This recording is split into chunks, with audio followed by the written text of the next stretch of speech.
Bonsoir à toutes et à tous et ravi de vous retrouver comme tous les soirs sur Média TV dans 60 minutes pour comprendre. Nous sommes le mercredi 18 mai et nous sommes en direct pendant 60 minutes pour décrypter avec vous ce qui fait l'actualité nationale ou internationale. N'hésitez pas à réagir comme tous les soirs sur les réseaux sociaux, sur la page Facebook de Média TV ou sur le compte Twitter de l'émission à travers le hashtag 60MPC. Vos questions et vos réactions nous permettront d'alimenter notre discussion de ce soir. Les invités qui ont accepté de nous rejoindre dans 60 minutes pour comprendre ce soir, Monsieur Khalid Bourkhental, vous êtes directeur exécutif en charge du contrôle des risques et conformité à Wafa Salaf. Monsieur Adil Benani, vous êtes vice-président de l'EVAM, l'association marocaine des importateurs de véhicules automobiles. Younes Aneba, maître Younes Aneba, vous êtes vice-président de l'association marocaine de protection du consommateur. Et enfin, Amin Khadili, vous êtes journaliste au sein du magazine Auto News. Merci messieurs d'être avec nous ce soir.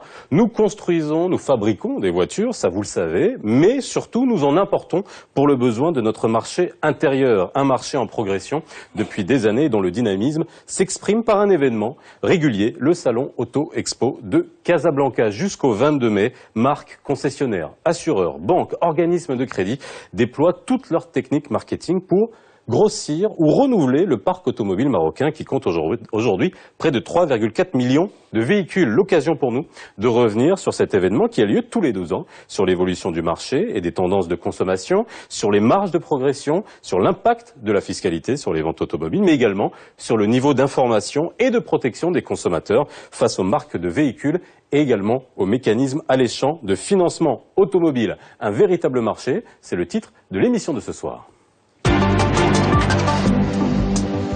Une grand-messe de l'automobile, des marques, des couleurs et des styles différents pour satisfaire tous les goûts. Du 12 au 22 mai 2016, les acteurs du secteur automobile au Maroc donnent rendez-vous au public pour découvrir l'édition 2016 d'Auto Expo à la Corniche de Casablanca. Le mardi 10 mai a été consacré exclusivement à la presse. La deuxième journée de l'exposition a quant à elle été consacrée aux professionnels, réseau de concessionnaires, acheteurs et sociétés de location. Mais à partir du jeudi 12 mai, le public a pu admirer les véhicules de l'exposition. D'après l'association des importateurs de véhicules qui organise cette 10e édition, pas moins de 5 halls d'exposition sont aménagés selon les standards internationaux pour accueillir une centaine d'exposants et quelques 200 000 visiteurs. Parmi les 300 véhicules disponibles, plusieurs sont dévoilés pour la première fois au Maroc. Et pour encourager les visiteurs désireux d'acquérir un nouveau véhicule, les organisateurs promettent des promotions exceptionnelles et des offres de financement attractives. Au menu de cette édition, des rencontres et des tables rondes réunissant des experts en environnement, assurance, marketing et industrie. Ils devront enrichir le débat sur un secteur en pleine effervescence dans le royaume. Bien, messieurs, on va parler quand même d'un objet qui est... Voilà, comment dire, dans l'imaginaire, dans le fantasme humain qui a pris une place absolument incroyable, c'est la voiture, mais pas seulement, parce qu'on parle de véhicules automobiles, donc il y a également les motos. Ça nous permettra de revenir, ce qui n'est pas souvent le cas, sur le marché automobile marocain. On parle depuis, on a beaucoup parlé cette année de l'exportation automobile, on pourra y revenir dessus en deuxième partie d'émission, mais là on va parler vraiment de la manière avec laquelle nous, Marocains, aujourd'hui, consommons la voiture, la moto et les véhicules dans leur ensemble. Et ça à travers, bien sûr, cet événement qui est l'Auto Expo. Alors, cet événement, aujourd'hui, ça prouve que on voit son évolution depuis une dizaine d'années, enfin depuis plus, depuis 10 éditions, pardon, depuis 20 ans, puisqu'elle a lieu tous les 2 ans. Ça prouve qu'aujourd'hui, le marché marocain, même avec 3,4 millions de véhicules, ça commence à être un marché, on va dire, pas critique, mais intéressant. Bon, bonsoir. Merci pour l'invitation. Alors, le marché automobile marocain reste quand même assez restreint. Nous sommes sur environ 140 à 150 000 véhicules par an ces dernières années, sur un parc de 3,4 millions. Ce qu'il faut savoir, c'est que le taux de motorisation est 10 fois moins important qu'il ne l'est en Europe. Ce qui laisse présager un boom automobile prochain. Quand on compare la taille du marché par rapport à 34 millions d'habitants, 6 millions de ménages. Des marchés de taille similaire dans des pays émergents comptent des volumes qui peuvent avoisiner 4 fois plus la taille de notre marché. Maintenant, la remarque qu'on nous fait quand on vient de l'étranger et qu'on voit une messe comme celle de l'Auto Expo, on est surpris par le professionnalisme et la qualité des prestations que l'on fournit, compte tenu de la taille de notre marché. Ce qui est encourageant, là encore, pour le futur. Cette messe, ce qu'il faut savoir, c'est plus de 60 marques automobiles et motos. C'est plus de 6 hectares d'espace global, avec 30 000 m² d'espace couvert. Sachant que cette année, il y a eu un véritable changement de lieu. On était à l'OFEC, et là, on est sur un espace qui était en plein air et qui a été couvert, donc la surface était augmentée. On est à 3 fois plus de surface, ce qui donne vraiment un espace aéré, très agréable, ce qui permet aussi au stand de s'agrandir un petit peu. Mais à côté de cette infrastructure, il y a des équipes, il y a plus de 22 entreprises qui travaillent avec 340 collaborateurs, ne serait-ce que dans l'organisation. Maintenant, l'ensemble des marques automobiles, des prestataires sont là avec leur staff pour travailler pendant 12 jours sans relâche, de 8 h du matin jusqu'à 22 h, parfois même plus tard. C'est plus de 800 commerciaux, c'est plus de 1000 véhicules vendus par jour. Donc c'est beaucoup de travail, et je tiens à partir de cette tribune à vraiment féliciter l'ensemble de ces équipes-là pour le travail exceptionnel qu'ils font au quotidien. C'est vrai qu'après 12 jours, on est sur les rotules, mais c'est une belle fête quand on voit les images que vous venez de montrer. Alors, est-ce que c'est un vrai salon ? Je suis passionné d'automobile, et je pense que vous aussi, c'est Khadeli, parce que vous êtes journaliste spécialisé dans cette revue spécialisée automobile. Est-ce qu'on peut comparer des salons comme celui de Casa? Est-ce qu'on peut l'appeler un salon? Lorsqu'on voit les salons de Francfort, les salons de Genève, le grand salon de Paris, le salon de Détroit, il y en a énormément. Est-ce que c'est un véritable salon? Beaucoup de détracteurs, enfin pas de détracteurs, mais d'observateurs disent que c'est plus une foire de vente qu'un véritable salon. Écoutez, effectivement, c'est une foire commerciale avant tout, vu que, comme vient d'expliquer Sidnani, il y a un besoin d'équipement en voiture de la part des Marocains, donc il faut vendre des voitures. Mais ça n'empêche pas qu'il y a quand même cette année en tout cas, cette édition, il y a quand même une montée en gamme très perceptible. Ça n'a plus grand chose à voir avec les premiers salons qu'on avait. La qualité des stands, il faut y aller, il faut voir. Comme il a dit, il y a du très gros travail qui a été fait. On est aux standards internationaux. On respecte à la lettre les cahiers des charges des grands constructeurs. Donc ça, il faut le garder à l'esprit. Et il y a de plus en plus cette volonté aussi que ça devienne un salon, non seulement pour vendre des voitures, mais aussi pour faire rêver les gens, pour leur exposer des modèles qu'ils n'ont pas l'habitude de voir, les dernières nouveautés, des prototypes. Ça commence. Je pense que c'est un salon quand même relativement jeune, il ne faut pas oublier, 10e édition, comparé à des salons qui ont plusieurs décennies d'ancienneté. Et donc voilà, petit à petit, ce salon monte en gamme, et cette année particulièrement, c'est très perceptible. Alors, il y a un métier, c'est pour ça que vous êtes avec nous aujourd'hui, c'est Boukhenzal. La voiture, ça coûte cher. Et donc, il faut de l'argent, et si on n'en a pas, il faut aller l'emprunter. Et donc là, on fait appel. Et lorsqu'on se rend dans ce salon de l'auto, ce qui n'est pas le cas dans d'autres salons internationaux, on voit la prédominance et la présence très perceptible de tous les organismes de crédit, que ce soit les banques, que ce soit les filiales des banques qui sont spécialisées dans le financement, les assurances, les distributeurs de carburant. Voilà, il y a tout l'écosystème, tout l'écosystème et du marché intérieur. On va pas reprendre l'écosystème.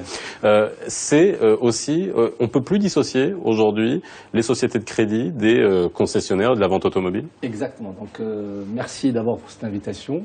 Et effectivement, je rejoins ce qu'a dit M. Benani ou M. Khaderi. Donc aujourd'hui, le crédit ou le financement, au sens général du terme, est indissociable, je dirais, de la vente automobile. Donc ça va de pair. Et la mission, je dirais, de Wafa Salaf et de la profession, c'est de rendre le rêve, ce rêve d'accès à l'automobile, qu'il devienne réalité. Et donc, nous sommes présents effectivement au sein de l'association des sociétés de financement, avec une très forte présence. Pour notre cas, donc, c'est une présence qui est très importante Et depuis effectivement l'existence de ce salon, de cette manifestation, qui bien entendu est récurrente tous les 2 ans, à travers, bien entendu, un dispositif commercial, logistique, informatique qui permettent de réagir, de répondre rapidement dans les meilleurs standards, je dirais, en termes de conseils, d'assistance, afin que tout se passe parfaitement, de bout en bout, pour le client qui viendra non seulement vérifier le véhicule de son choix, mais également la solution de financement de son choix, et également, comme l'a dit donc M. Kaderi, sur le volet assurance. Donc nous assistons aujourd'hui, effectivement, comme ça a été dit, à une réelle professionnalisation de cette manifestation en vrai sens du terme. Ce qu'il faut savoir, c'est que des clients qui sont, ou des visiteurs ayant commandé des véhicules jeudi ou vendredi, certains ont déjà été livrés. Ce n'aurait pas pu se faire si l'ensemble des services n'était pas proposé sur le même lieu, c'est-à-dire ce qui n'était pas le cas il y a quelques années. Alors c'était un peu plus compliqué, on devait prendre le dossier, le rassembler, le ramener le lendemain, aller à l'organisme de crédit, attendre 2-3 jours pour qu'on ait le préaccord, pour qu'on complète. Donc le cycle prenait 10-12 jours. Aujourd'hui, le cycle, techniquement, peut prendre une journée, on peut venir le matin et sortir avec le véhicule l'après-midi, mais bon, compte tenu des conditions du salon, ça se fait en 2-3 jours. Et je dois rendre hommage aux organismes de crédit qui font un travail absolument remarquable, parce que les accords sont donnés parfois dans la demi-heure, souvent même dans la demi-heure. Je parle bien d'accords. Oui. Parce que on n'est pas... L'objectif, je le rappelle, est de pouvoir répondre à la demande du client. On n'est plus dans le même contexte d'il y a 10 ans. On est dans l'ère du Facebook, de WhatsApp, de Internet. Ça va très très vite. On ne visite plus autant de showrooms qu'on le faisait avant. On fait ce travail à la maison, au bureau, sur son smartphone. Donc on réduit ce qu'on appelle le funnel, c'est-à-dire on passe de la connaissance de la marque jusqu'à l'achat en passant par différentes étapes. Donc on fait sa présélection d'abord chez soi. Et au lieu d'aller visiter 5 marques, on en visite 2 parce que c'est celle qu'on a présélectionnée. Et après, on choisit et on passe à l'action. Et quand on passe à l'action, comme vous l'avez dit au début, la voiture c'est un rêve, c'est quelque chose à laquelle on a pensé longtemps. Et au moment où ça y est, on commence à toucher ce rêve du doigt, on a envie que ça se fasse sur le champ. Et en ce sens, l'infrastructure et la nouvelle technologie nous aident et tout le monde s'inscrit dans cette dynamique. Et c'est tant mieux pour le client, tant mieux pour nous, tant mieux pour le Maroc.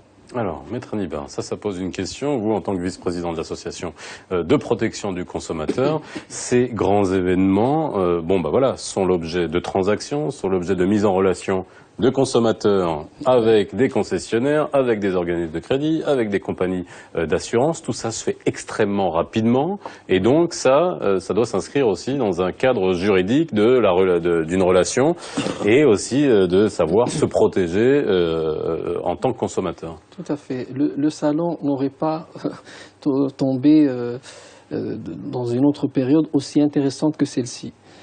Au moment où la loi 3108, édictant les mesures de protection du consommateur, a prévu dans ses dispositions, bien entendu, dans le chapitre crédit, une disposition relative à l'offre préalable du crédit, donc l'OPC, l'offre préalable du crédit, qui est entrée en vigueur le 2 avril. Donc tout récent, et là c'est un bon exercice pour les sociétés de financement, surtout dans un événement aussi important que le salon actuel, où aujourd'hui nous avons les 3 parties, dans cette situation juridique. C'est le fournisseur, donc le vendeur, le client, l'acquéreur, consommateur, pour rester dans un esprit consumériste, et puis la société de financement. Donc ça nous renvoie plutôt au chapitre relatif au crédit affecté. Maintenant, il y a des conditions, bien entendu, il y a des engagements qui doivent être observés. Et puis, alors, crédit affecté, c'est quand on prend un crédit et qu'on vous donne le chèque directement à la société qui vous vend le bien. Et justement, donc, je ne remets aucunement la parole de Sibnani en doute, sauf que quelles sont les conditions dans lesquelles les acquéreurs ont peut-être reçu leur véhicule parce qu'il y a la renonciation qui est possible en vertu d'un certain nombre de formalismes qu'il faut respecter. Donc on ne sait pas si ça s'est fait de façon concrète et j'espère qu'on n'aura pas des réclamations qui iront dans ce sens parce que notre but et notre objectif, c'est très important, c'est que le système et que la relation tripartite aboutissent sans problème. Et ça, c'est d'ailleurs l'esprit du législateur, c'est que l'offre préalable doit observer un certain nombre de conditions en termes de délai, parce qu'il y a deux délais. Il y a le délai d'acceptation et le délai de rétractation. D'abord, l'offre préalable, l'acquéreur a un délai de 7 jours pour accepter l'offre, et quand bien même il aurait accepté l'offre, il bénéficie de 7 jours à l'effet de revenir sur son engagement. Donc tout ça, c'est bien huilé en vertu de la loi. Restera bien entendu l'interprétation qui en sera faite éventuellement par les tribunaux en cas de contestation. J'espère qu'on n'en arrivera pas. Alors, est-ce que ces mécanismes-là ont été pris en considération? Parce que c'est vrai que c'est l'occasion pour ces salons-là.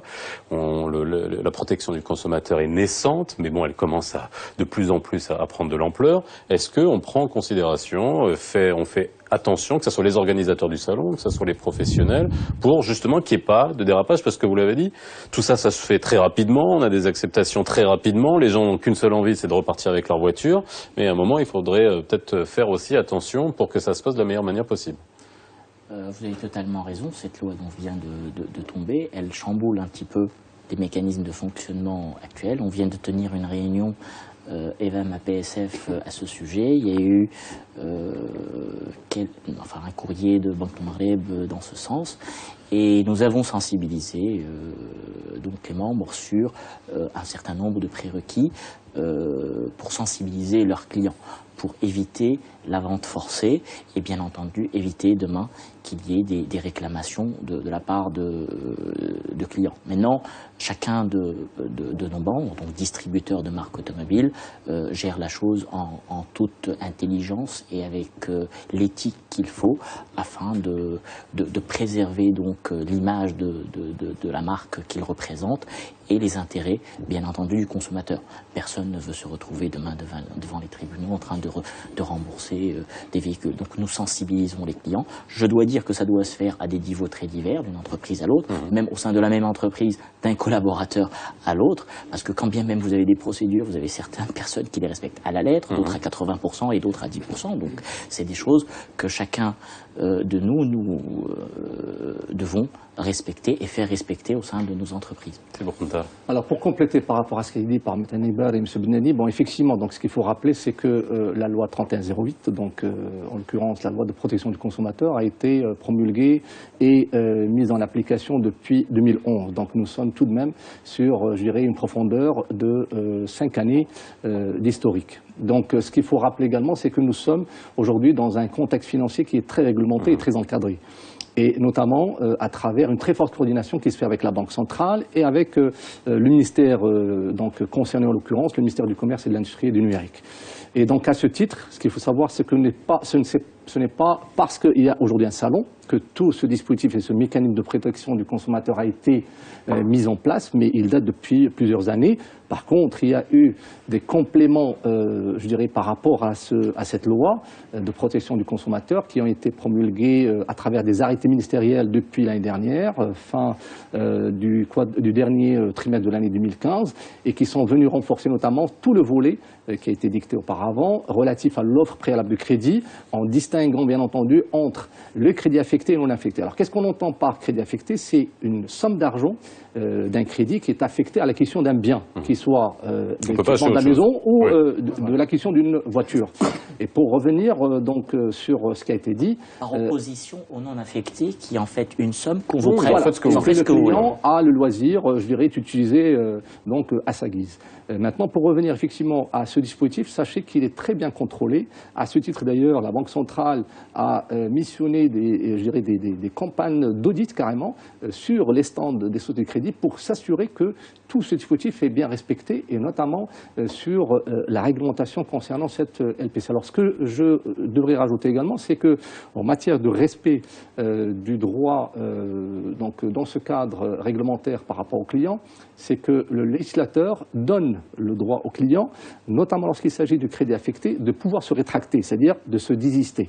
Et donc, moyennant une lettre manuscrite qui est fait signer de sa propre main, écrite manuellement, et qu'il a à remettre au concessionnaire, à la marque automobile, pour pouvoir se livrer tout en ayant exercé toutes, je dirais, ses prérogatives en matière de respect de droit. Donc, et ça, en tous les cas, je tiens à saluer à la fois l'association APSF, avec tout le travail qui a été fait en coordination avec la Banque centrale, également l'appui de la Banque centrale avec le ministère pour pouvoir ériger, je dirais, un dispositif réglementaire auquel tout le monde aujourd'hui adhère à 100%. Alors, revenons au marché, parce que c'est vrai que ça pose la question aujourd'hui, qu'est-ce que ça représente en termes de chiffres, surtout les marges de progression, est-ce que le marché n'est pas élastique à souhait? Et première question, Emile Khadeli, vous qui êtes un observateur de ce marché-là, finalement, est-ce qu'au Maroc, on paye nos voitures très cher? Tous segments confondus.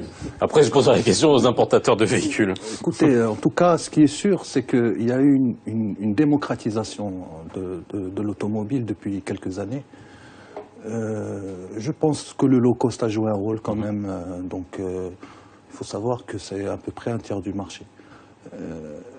Mais après, en question de prix, bien sûr, il y en a toujours qui les trouveront trop chers, mais ce qui est sûr, c'est qu'il y a depuis quelques années un gros effort commercial et on commence à sentir une certaine baisse des prix sur certains modèles et commencer à voir, en tout cas je pense que le gros des ventes c'est des voitures, c'est du 150 000 dirhams. C'est la moyenne? Le gros de vente. La moyenne se situe autour de 140 000 dirhams. Maintenant, vous avez environ un gros tiers du marché qui se fait en dessous de 150 000 dirhams. Et c'est ce gros tiers-là qui est en train de croître des primo-accédants de manière plus importante. Alors pour compléter ce qu'a dit Khadeli, je vous laisse terminer d'abord peut-être. En fait, ce qui s'est passé sur les 10 dernières années, c'est que nous avons d'abord assisté à une baisse progressive des droits de douane. Ce qu'il faut savoir, c'est que... On est passé de combien à combien? Pas surtout. Je vais vous dire. Alors, avant 2002, nous étions à des taux qui avoisinaient les 40%. Alors c'était variable selon que ce soit véhicule de tourisme ou utilitaire. Nous étions à 32,5% sur les véhicules de tourisme et nous étions à 40% sur l'utilitaire. Le Maroc, ayant voulu développer son industrie automobile, s'était engagé au départ dans la voiture économique, puis ensuite dans des accords de libre-échange, de manière à pouvoir faciliter l'exportation de cette voiture économique ou de cette industrie, parce que la taille du marché marocain était limitée. Et donc, en vertu de ces accords, il y a eu une baisse progressive des droits de douane en provenance d'Europe, parce que nous sommes aujourd'hui en accord de libre-échange avec l'Europe à 0%, avec les États-Unis 0%, avec la Turquie 0%, avec, en vertu des accords d'Agadir, avec l'Égypte, la Jordanie, la Syrie et la Tunisie, 0%, et d'autres accords sont en cours de signature. Donc progressivement, on a vu le coût baisser de 32,5 ou 40 à 0, mais que pour les véhicules européens. Que pour les véhicules non européens. Le prix a suivi? Le prix public?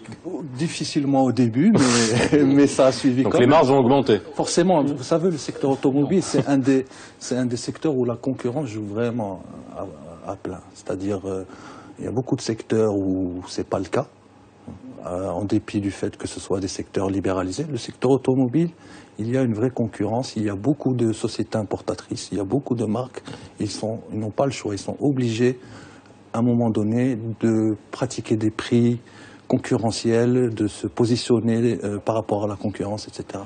Donc ça a amené forcément une certaine baisse des prix sur certains modèles, mais pas tous, bien sûr. Alors, je vais vous donner juste quelques ordres de grandeur. Il y a 15 ans, lorsqu'on comparait le même véhicule, like for like, entre le Maroc et l'Europe, on trouvait des gaps pouvant atteindre 30 à 40%, Ah oui, oui. qui s'expliquaient en partie par les droits de douane. Je dis bien en partie. Aujourd'hui, je défie quelqu'un de me trouver un même modèle moins cher en Europe qu'il est au Maroc. Les constructeurs sont même surpris de voir les tarifs que nous pratiquons au Maroc. Vous allez trouver 2 modèles dans n'importe quel segment. Je vais dire jusqu'à 500 000 dirhams. Après, dans le luxe, il y a tellement de variantes qu'on risque de se perdre. Bon, à 500 millions, on est déjà dans le luxe. Hein. Oui, voilà. Fiscalement, on est déjà dans le luxe. On est déjà, voilà. Mais maintenant, sur des modèles qui sont à 150 000 dirhams ou 140 000 dirhams, qui sont vraiment des gros volumes, en diesel, vous allez trouver exactement le même modèle en Espagne, en France ou en Italie, plus cher qu'il ne l'est au Maroc. Pourquoi? Bon, d'abord, il n'y a plus de droits de douane, donc on est à 0. Ensuite, les TVA sont semblables, entre 19 et 20%. Et puis, il se trouve que le marché étant le Maroc étant une vitrine pour ces constructeurs, ben, il y a une politique vraiment de compétitivité féroce. Ils veulent avoir de la part de marché. Et donc, nous aussi, allant dans cette dynamique, on est obligé de se comparer, de baisser nos prix, et par conséquent, ça fait ça fait un effort sur les marges, parce qu'aujourd'hui, les marges d'aujourd'hui ne sont pas les marges d'hier, d'où les associations directes ou indirectes que l'on voit aujourd'hui entre les distributeurs automobiles et les marques de financement, parce que progressivement, vendre de la voiture neuve seule ne sera plus viable économiquement pour un distributeur. Il faut aller chercher Alors des on ira revenus. bien sûr sur tous les autre marchés qu'il y a. On va parler du marché de l'occasion, des marchés parallèles, parce que vous êtes importateur, on va dire, officiel, mais il y a aussi des importateurs qui œuvrent dans leur coin. On va voir quel impact ça peut avoir. Ce qui m'intéresse aussi, c'est au niveau des prix. Je veux dire, ce qui est financé, c'est aussi, on est dans cette moyenne-là. Vous financez essentiellement des voitures qui sont à 150 000 dirhams, ou lorsqu'on voit tous ces grands 4x4 rutilants qui peuvent dépasser le million de dirhams, est-ce que ça aussi, ça fait l'objet de financement? Alors, donc, ce qu'il faut retenir parfaitement par rapport à cette question, c'est que le crédit ou le financement est fortement corrélé à l'évolution des ventes automobiles.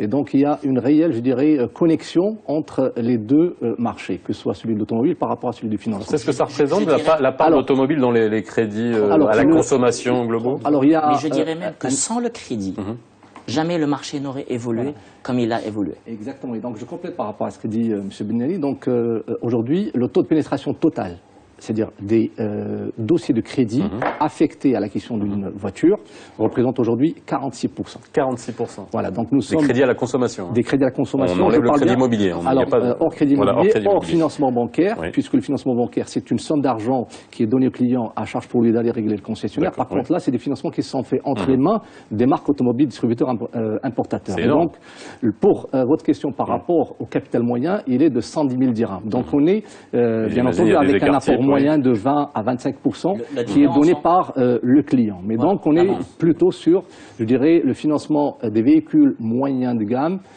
entrée de gamme, mais ceci ne veut pas dire que nous excluons les véhicules premium, loin de là. Nous touchons à toutes les marques sans aucune distinction, avec une présence en termes d'offres tarifaires, commerciales, présence de proximité au sein de toutes les marques automobiles.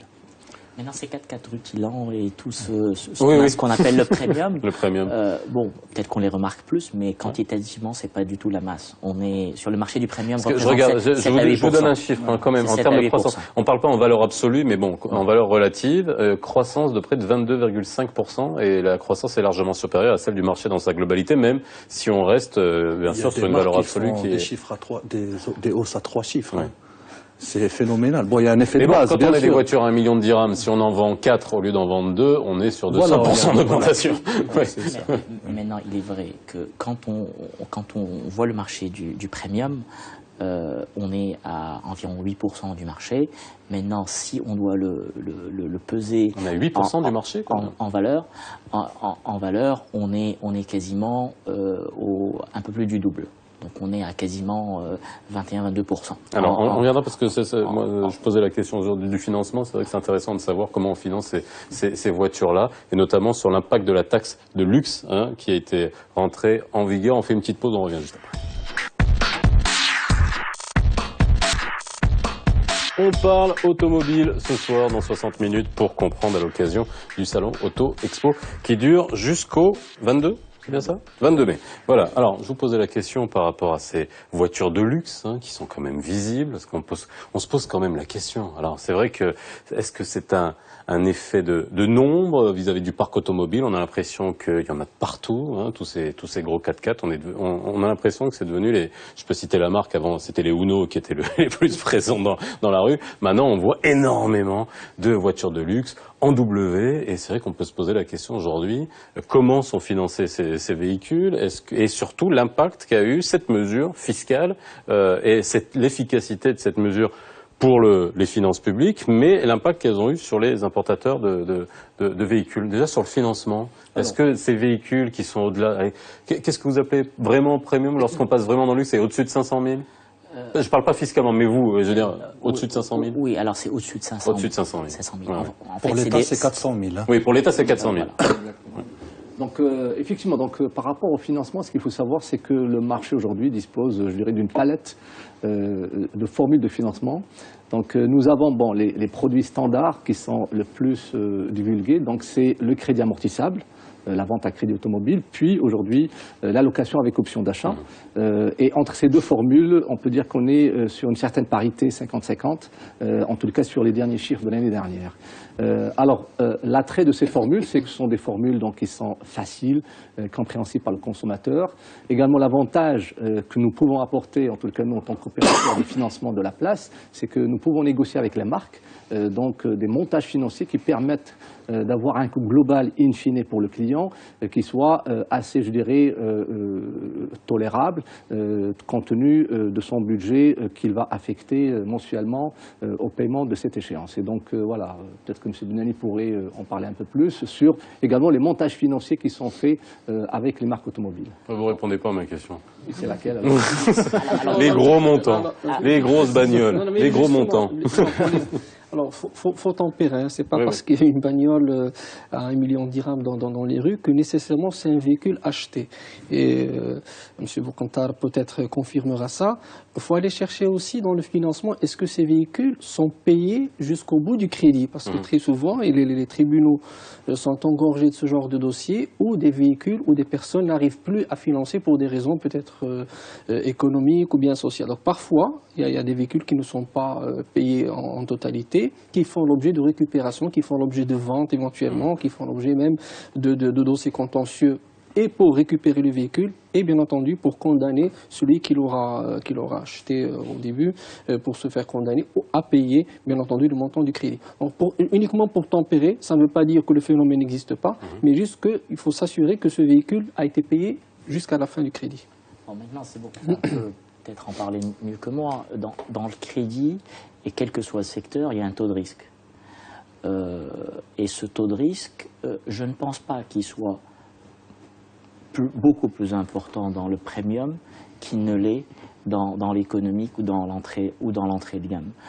Sauf que quand un véhicule à 1,2 million tombe en impayé, bon, ça fait l'équivalent de 10 véhicules à 120 000 dirhams. Donc là-dessus, on est totalement d'accord. Mais quantitativement, je ne pense pas qu'il y ait une disparité en termes de taux. Maintenant, juste pour répondre à votre question, en matière de texte de luxe, de quoi est-ce qu'on parle?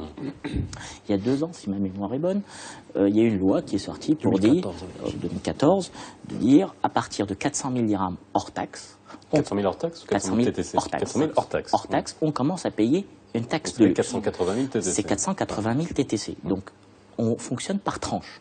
De 400 à 600, on paye 5%. De 600 à 800, on paye 10%. De 800 à 1 million, 15%. Et au-delà d'1 million de dirhams, hors taxe, on paye 20%.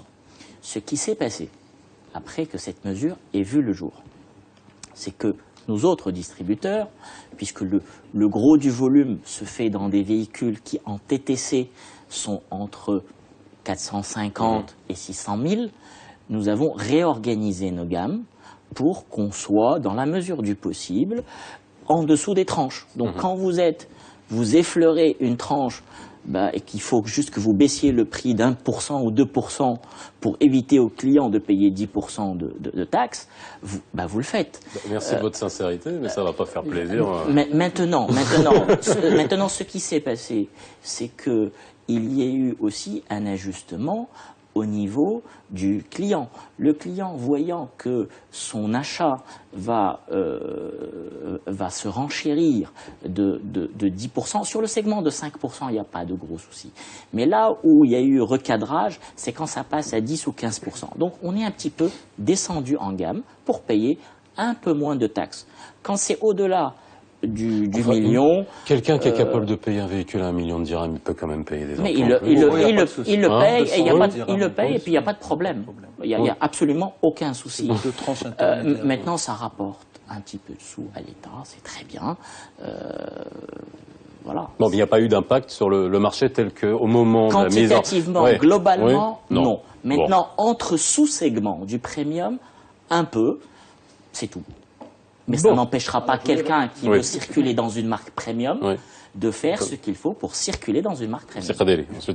Il faut juste relativiser aussi, parce que bon, c'est vrai qu'il y a l'effet visuel, voilà, des gros 4x4, des gros cylindrés, mais je parle sous le contrôle de Sebnani, je pense que c'est en volume, le premium c'est 8%.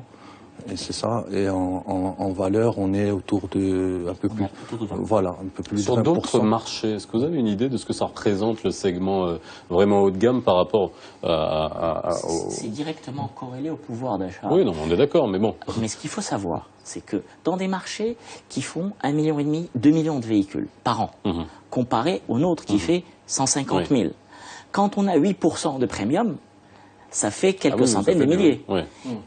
Donc là-dessus, nous, on est dans 8% par rapport à 150 000. Donc c'est vraiment pas beaucoup. Nous, déjà, les 150 000 qui peuvent se permettre d'acheter un véhicule sont quelque part des privilégiés. Parce que ce qu'il faut savoir, c'est que les 3/4 des ménages au Maroc n'ont pas de voiture. Un ménage sur 2 n'envisage pas de disposer, ni aujourd'hui, ni demain, d'une voiture. Donc ça reste quand même une vraie problématique de pouvoir d'achat. Et nous, au niveau de l'association, ce qu'on essaye de trouver, c'est d'imaginer des mécanismes pour pouvoir encourager l'accès à la mobilité. Parce que c'est de ça qu'on parle. Parce qu'on part du principe que la mobilité est fondamentalement un vecteur de développement.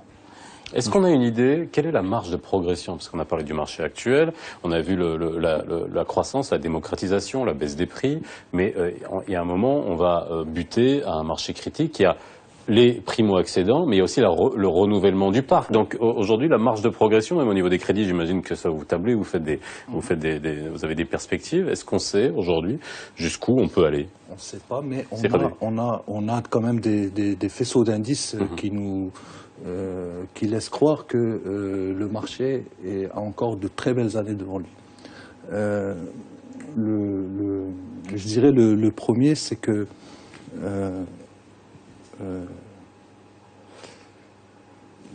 je reviens vers vous, vous inquiétez pas. Faites chauffer le moteur. C'est un diesel.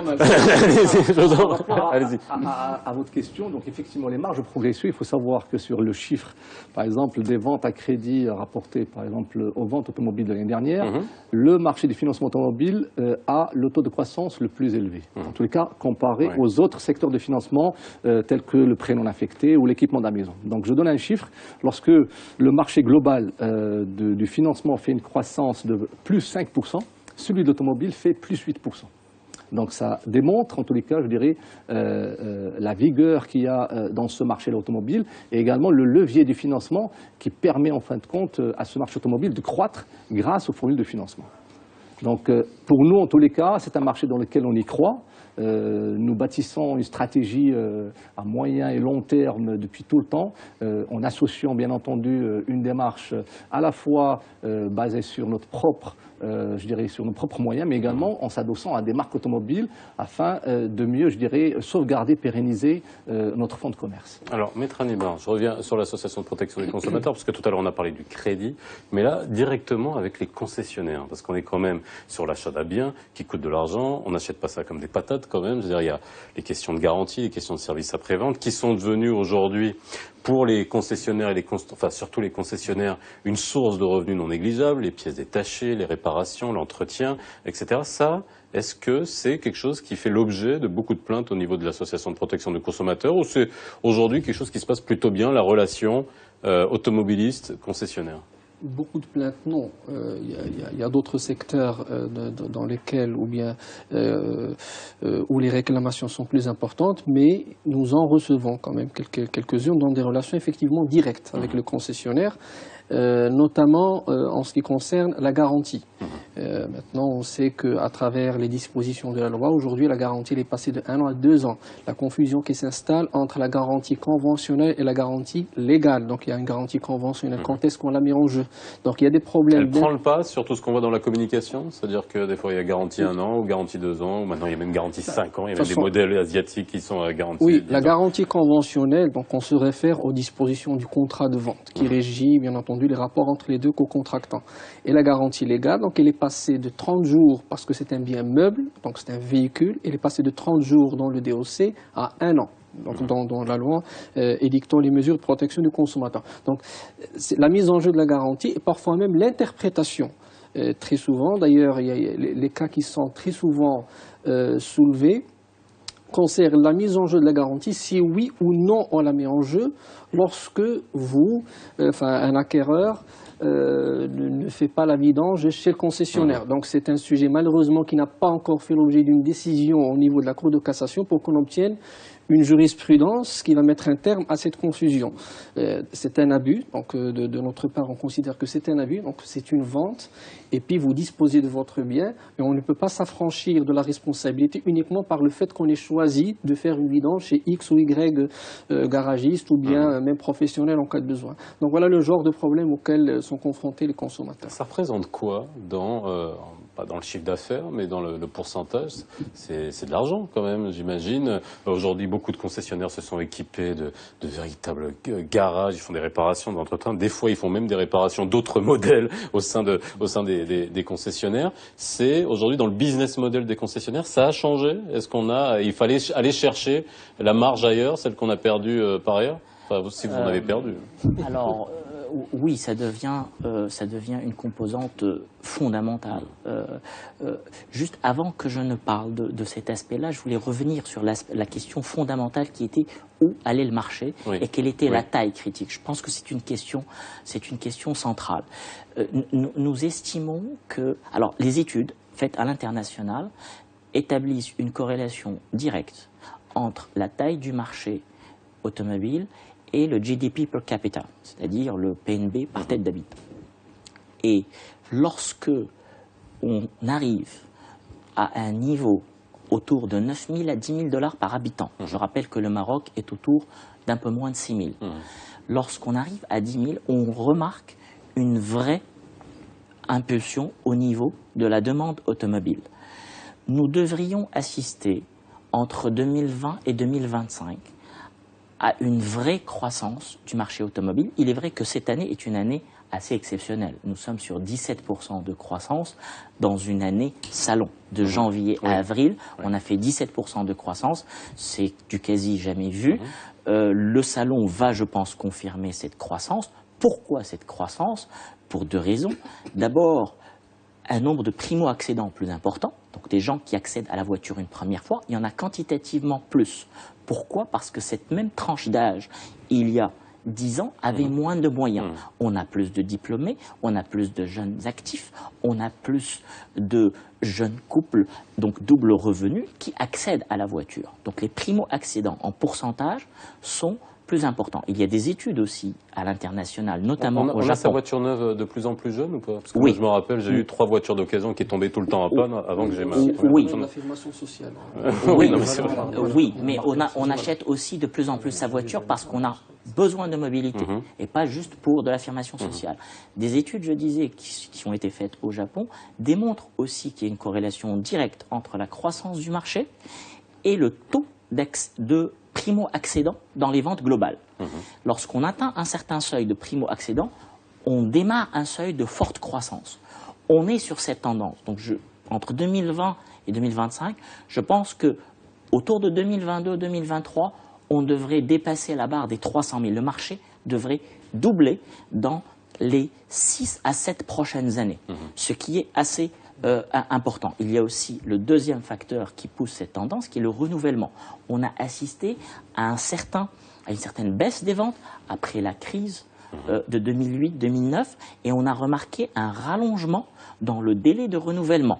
On renouvelait avant au bout de 5 ans, puis c'est passé à 6 ans, puis là, on est dans un cycle où tous ceux qui ont acheté entre 2006, 2008, 2009 sont en train de renouveler maintenant, ce qui explique cette tendance. Donc ça, c'est par rapport à la taille du marché. Maintenant, par rapport au business model d'un distributeur automobile, les marges sur les véhicules sont de moins en moins importantes.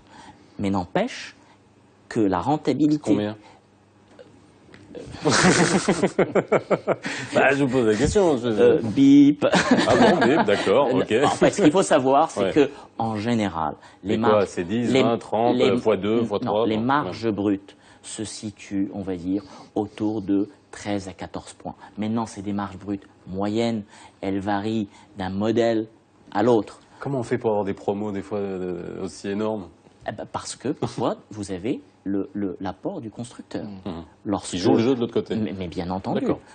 Lorsque vous avez un marché auprès d'un loueur de 100, 200 véhicules, auprès d'une administration, eh ben, le constructeur, il met la main à la poche. Et c'est comme ça qu'on arrive à des taux de remise qui peuvent aller à 7, 8, parfois même plus en pourcentage. J'aimerais parler juste, on continuera là-dessus, du marché de l'occasion et puis aussi des filières parallèles qui peut-être impactent, je ne sais pas parce que, si c'est confidentiel ou pas, parce qu'on a les importateurs occasionnels qui ne sont pas de vrais concessionnaires. C'était un vrai phénomène. Je ne sais pas si le problème a été réglé, si vous vous y êtes attaqué. Mais avant ça, le marché de l'occasion. Est-ce qu'aujourd'hui, l'occasion est un marché qui peut se structurer? On connaît tous les samsara, on connaît tous maintenant avec les sites internet pour racheter des voitures. Il y a certains concessionnaires qui essayent de se mettre à l'occasion. C'est un vrai marché qui doit être structuré dans le futur?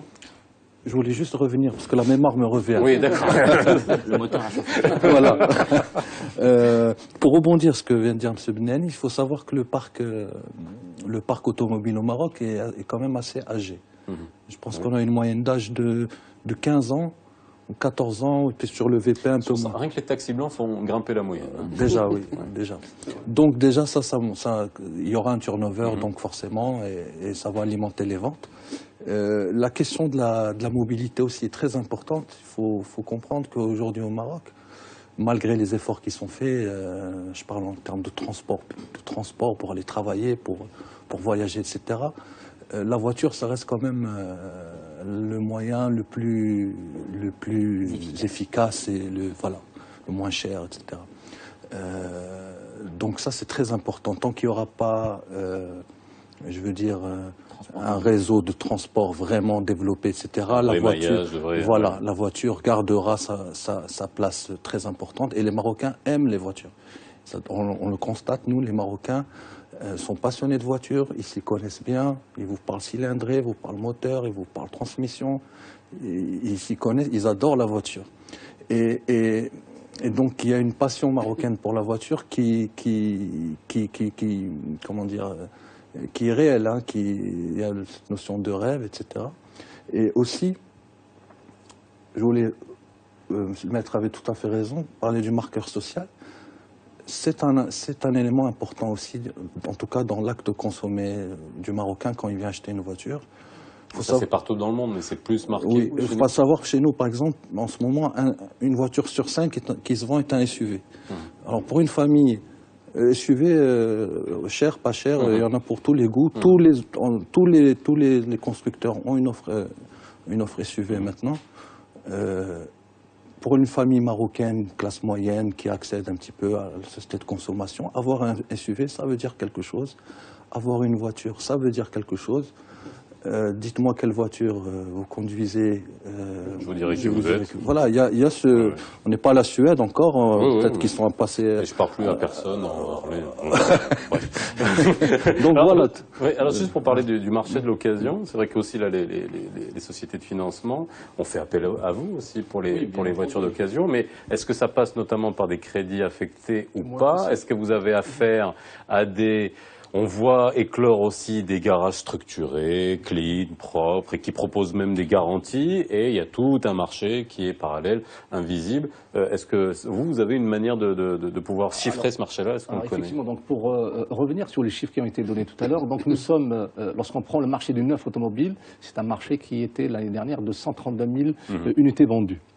Lorsqu'on prend le marché de l'occasion, c'est un marché qui est pratiquement 3 fois, voire 4 fois, lorsqu'on prend que les transactions qui sont passées par le service des mines. Donc, par rapport à ce marché, c'est un réel potentiel. Et donc, lorsqu'on prend, par exemple, des marchés européens, très matures à ce niveau-là, le marché de l'occasion, aujourd'hui, est un réel levier, je dirais, pour les sociétés de financement et également pour les consommateurs qui n'arrivent pas à accéder aux véhicules neufs. Et donc nous, en tous les cas, au sein de la profession, bien entendu, on a des offres, comme vous l'avez dit, des offres de crédit ou de financement non affectées. Dans ce cas, le client prend une somme d'argent et bien entendu, à travers des études qu'on avait faites, il y a pratiquement sur ces crédits affectés 10 à 15% qui sont alloués à l'acquisition d'un véhicule d'occasion. Également, nous avons, depuis quelques temps, pratiquement 3 ou 4 années, initié une démarche afin d'intégrer ce marché, de le professionnaliser, de le rendre encore plus transparent, parce que, comme vous l'avez bien dit, c'est un marché qui n'est pas clair, où il y a encore des pratiques un peu, on va dire, qui sont borderline, et qu'il faudra à un moment donné réglementer afin que ces circuits deviennent plus organisés, plus réglementés et mieux encadrés. Maître Anibar, le marché de l'occasion, alors ça aussi, c'est la grande énigme d'un point de vue juridique et d'un point de vue protection du consommateur. Oui. Non, d'ailleurs, la loi ne s'applique pas. La loi sur la protection du consommateur ne s'applique pas pour l'occasion. Parce qu'il y a un particulier à particulier. Bien entendu, ce sont des actes mixtes, c'est de commerçants à personnes physiques, personnes civiles. Donc, en général, le marché d'occasion, sauf bien entendu pour les structures dont vous avez parlé tout à l'heure. S'il y a une structure bien étoffée à l'effet de vendre des véhicules avec des contrats, avec même des garanties qui sont mises en place, effectivement, là, dans ce cas, on peut mettre en place les dispositions de la loi. Le seul problème, enfin le gros problème du marché de l'occasion, c'est le manque de garantie. Et je comprends bien entendu les établissements de crédit qui réfléchiront 10 fois avant de s'aventurer. D'ailleurs, c'est bon, Quentin n'a pas manqué de le préciser, on ne peut pas s'inscrire dans l'esprit d'un crédit affecté dans ce cas. Donc c'est un crédit à la consommation où on met à la disposition de l'emprunteur la somme demandée et puis qu'il en fasse son affaire personnelle. Le problème, c'est au niveau de la garantie. Donc il n'y a pas de garantie lorsque vous vendez l'occasion. C'est ça. À la différence du système français. En France, on admet la garantie joue, c'est-à-dire le vendeur peut être assigné en garantie au cas où il y aurait un vice qui entacherait le bien. Oui. Voilà. Ce qui n'est pas le cas ici. La jurisprudence a été claire là-dessus pour les ventes d'occasion. Et d'ailleurs, ça ne va pas avec le marché marocain. Alors, je veux juste rajouter un point et qui fait lien avec ce que vous disiez tout à l'heure par rapport au business model. Définitivement, progressivement, il va falloir des leviers de... ce qu'il faut savoir dans une concession, dans un pays, on va dire, développé, où le marché automobile est mature, le véhicule neuf représente moins que 10% de la rentabilité de l'affaire. D'accord. Au Maroc, moins de 10% de la rentabilité d'une concession. Moins de 10% de la rentabilité d'une concession. Alors vous allez me dire, c'est quoi les 90%? Ouais. Alors les 90%, c'est le service après-vente, c'est le financement, c'est l'assurance. Vous comprenez pourquoi il faut qu'on aille faire les vidanges? Et c'est le véhicule d'occasion. Aujourd'hui, dans une concession marocaine, 85% de la rentabilité provient de la vente du véhicule neuf. 85%. Donc c'est à l'envers. D'accord. Mais progressivement, je pense que en 10 ans, on va y être. Et beaucoup l'ont compris et se sont insérés dans une dynamique de développement de réseau, de développement de qualité de service, de proposition de véhicules d'occasion, etc. Alors pourquoi les organismes de financement ne font pas de l'affecté sur de l'occasion? Parce que tout simplement, ils ne savent pas à quoi ça va être affecté. Maintenant, quand ils travaillent avec des distributeurs organisés, sérieux, qui expertisent les véhicules, il n'y en a pas des masses aujourd'hui sur le marché, je vais y revenir. Mais lorsque c'est le cas, ils n'ont aucun problème à croire la proforma qui provient de ce distributeur et à affecter un crédit en fonction de ce bien-là. À côté de ce bien, les distributeurs proposent aujourd'hui, pour certains d'entre eux, des garanties, mais qui ne sont pas des garanties étendues comme la garantie sur véhicule neuf, c'est des garanties limitées, qu'on appelle dans le jargon moteur boîte pont, où on garantit au moins ces 3 composants pendant une durée de 6 mois ou 12 mois, moyennant une surprime que le client va payer. Et si le client a un souci sur l'un de ces composants dans l'intervalle en question, eh ben, le distributeur est tenu de réparer dans le cadre de cette garantie et il est baqué par son assureur. Maintenant, pourquoi ça ne se développe pas fondamentalement chez les distributeurs? Avant, il y avait une problématique fiscale, elle a été réglée, une problématique de TVA, on ne va pas rentrer dans les détails. Aujourd'hui, les distributeurs y vont pour certains de manière assez prudente, parce qu'on peut faire de mauvais achats et donc entamer la rentabilité. Mais nous sommes en train d'y aller doucement, mais sûrement.